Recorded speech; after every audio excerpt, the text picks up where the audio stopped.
Have you told your friends that you see ghosts? Oh, absolutely not. Gina Rodriguez returns in Not Dead Yet. I'm back, baby. Who is that? Oh, she's the obituary writer. And Brad Garrett joins the brilliant ensemble cast. Titan, Maverick, Titan of all Mavericks. These are all words used to describe me. Not Dead Yet. Season premiere. Tonight, 8:30, 7:30 Central on ABC. And stream on Hulu.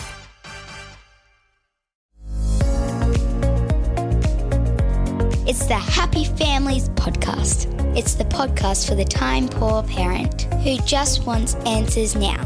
I just love books, and I'm so excited for today's podcast episode, Kylie. Once a month or thereabouts, we do book club. It's completely unrelated to parenting. We just talk about the books that we've been reading because we love to read and try to share some tips and hints and ideas for books that people might like. And with Christmas just around the corner, we thought this might be a good stocking filler episode if you're thinking about books. So this episode of the podcast, we are going to review our favourite books of the year. And do you have any idea how many books you've read this year? Do you keep a close enough record to know? Look, I've been really good in the past, but this year I will 100% admit I have really, really been quite sloppy with my records, firstly, and secondly... Imagine not keeping a record of all the books you read. Who does that? But secondly, I've talked about this pretty openly before. I call it a love-hate relationship with books, but I have to have the headspace to be able to read. And because of the challenges that our family's experienced this year, I've really struggled to get into books, especially in the last half of the year. So my list is very, very short this year. Well, I was on track for 45 or so, which is what I usually do, somewhere between 40 and 45. But obviously the events of the last couple of months have meant that I've landed around about 35 this year. Which, yeah, I'm sitting on about 24. So you know approximately. Yeah. So it's still a lot of reading, and the great thing is we've both read some books that are definitely worth sharing. How many do you want to share today? I'm just going to talk about 3. Okay, go for it, because I have approximately 14. Give or take. So I'm not suggesting that these go in any order. I'm just going to share the 3 favourite books of my year. Yeah, go. The first one was called The 100 Years of Lenny and Margot. I remember you talking about this. I think I need this on my pile. I think it's a real tearjerker, right? It really is, but it was such a beautiful book. It was written by Marianne Cronin, and it's a story about a 17-year-old who's got a terminal illness, and she's in hospital, and she becomes friends with an 83-year-old. And so between the two of them, they make up 100 years of life. And it's just a beautiful depiction of working through that process and dealing with just the insurmountable challenge of knowing that life will end way sooner than it should. So that was absolutely, you definitely need tissues and you need to be in the right headspace to get through it. But it was the most beautiful book I think I've read this year. Beautiful was the word I was going to use. It sounds gorgeous. So what was it called again? It was called The 100 Years of Lenny and Margot. Okay. It's about friendship. You know, this 83-year-old becomes best friends with a 17-year-old, and they share a special bond. So loved that one. What's your next one? My next one is Homecoming, complete and utter opposite ends of the scales. This was actually a murder mystery. Oh, this was the true crime one you told me about. Well, it's not true crime. I thought it was. I was so caught up in it, and I was Googling to find out all kinds of things. But no, it is a novel, Homecoming by Kate Morton. It definitely had a slow start. I did not think this would make my top 3 this year, but by the end of it, I was riveted. I actually lent it to my dad, and he said exactly the same thing. You're right. It took him a little bit to get into it, but once he was in, he was hooked. Okay. Absolutely hooked. Has he finished with it? Have we got it back? Maybe I can make that some Christmas reading for me. No, it's still on his bedside table. I actually had to ring him and say, can you remind me who wrote it? Okay. So that was brilliant. It's actually set in South Australia. She did an awesome job. It'll leave you guessing until the very end. Wow. And my last one's actually my most recent read. It's called Better Than Happy. It's by Jodie Moore. This has a very strong religious undertone to it, but it is in that self-help genre. And I found that just so enlightening. I've actually started reading it with our 13-year-old. For those who kind of have dabbled in the self-help area and know about the thought model, the idea of recognizing that our results in life are a direct result of our own personal thoughts.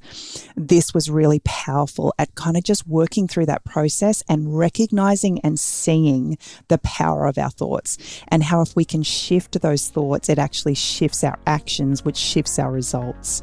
So that was really powerful and I loved it.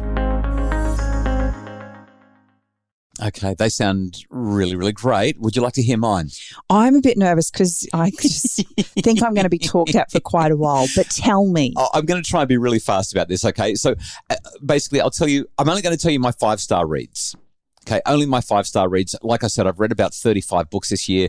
I have 12 5-star reads. Okay, we're not doing 12. We're not doing 12. I'm just going to say them really fast. You have 5. Oh, that's so unfair. You have 5. Well, I don't know if we're going to keep a really accurate count here. So the first one that I mentioned is from the 1800s. So I've got a really eclectic top 12 to go through today.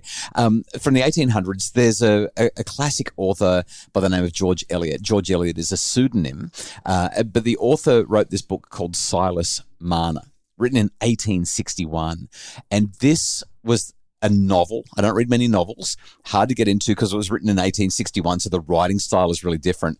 But it was, I think, the perfect story. Literally the perfect story. It was beautiful.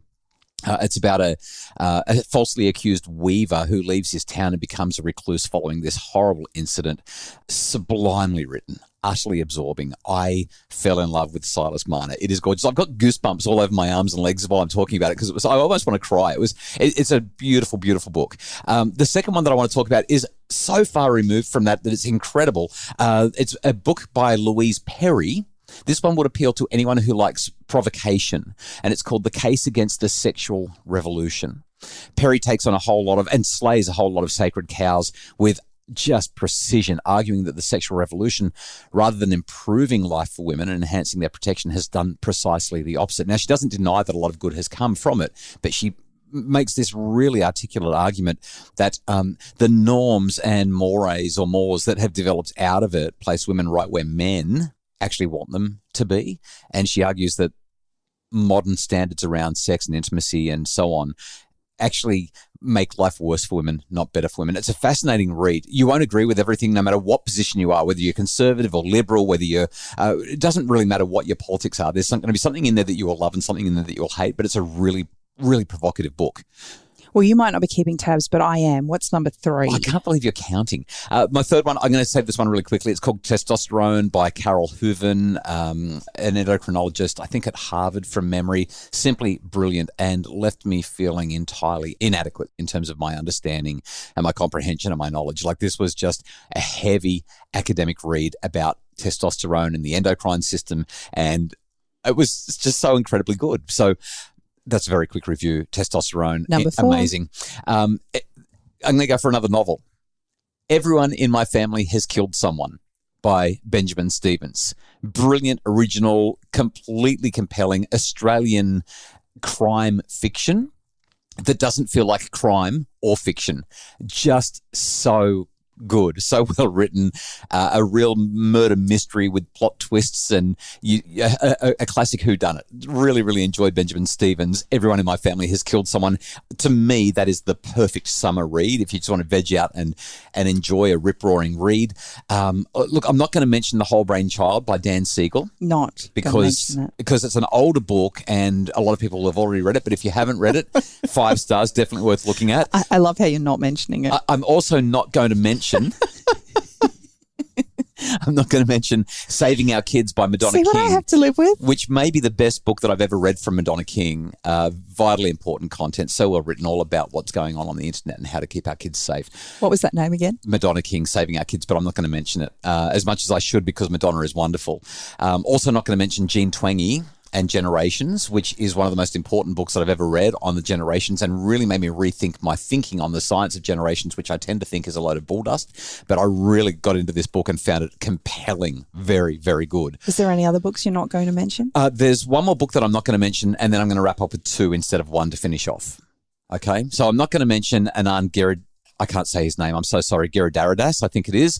This guy's a former McKinsey consultant who's spoken and studied with the elite crew at TED and the the Aspen elite, and it's a blistering critique of how the elite make sure that winners take all while making sure that their philanthropy looks like they're being generous, even while they're lining their own pockets and making sure that they're in a very good position. Hard to read, very challenging with its views. Brilliant book that I'm not going to talk about.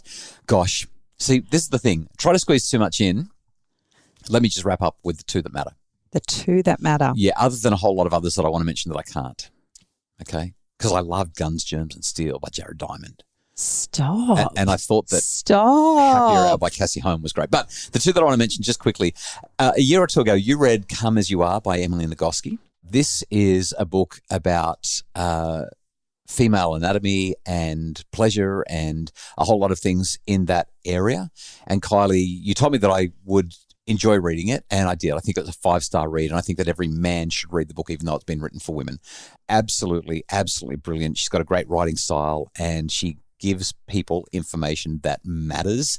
Emily Nagoski, Come As You Are, 5 stars. And I'll wrap up with The Emotional Lives of Teenagers by Dr. Lisa DeMore, which I also absolutely loved. Solid book, covers a lot of ground, really easy to read. And if you've got teenagers who have big emotions, I think you'll get heaps out of it. So they're my top 5.